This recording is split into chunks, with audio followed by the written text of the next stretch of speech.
Oftentimes, when survivors are at a pinnacle of a crisis, they feel like they have no options. Sometimes they arrive with 4 suitcases, all of their belongings. So something as small as a ride can really change the trajectory for a client and change the rest of their life. It's one thing to know that a resource is there, but if you can't get to it, what good is it? Transportation is one of the biggest barriers. So in 2025, we started a national partnership with Uber to offer Hope Rides, rides for survivors to be able to access the life-saving resources offered from a family justice center. Having this Uber grant means that we've just removed a significant barrier for a good part of the population so they can get in and get those quality services that will likely save their life. It's 24/7. People need resources. They need access to resources and even food.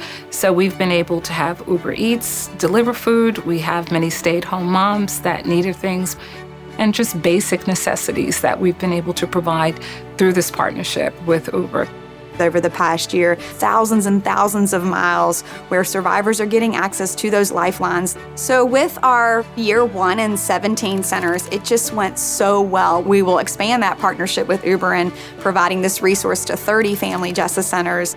And so expanding to 30 sites across the nation just means hundreds and hundreds, if not thousands more survivors will get access to quality services through their family justice center. Hope Rides has improved the lives of our clients who are going through so much, an incredible amount. You really can't put words on it.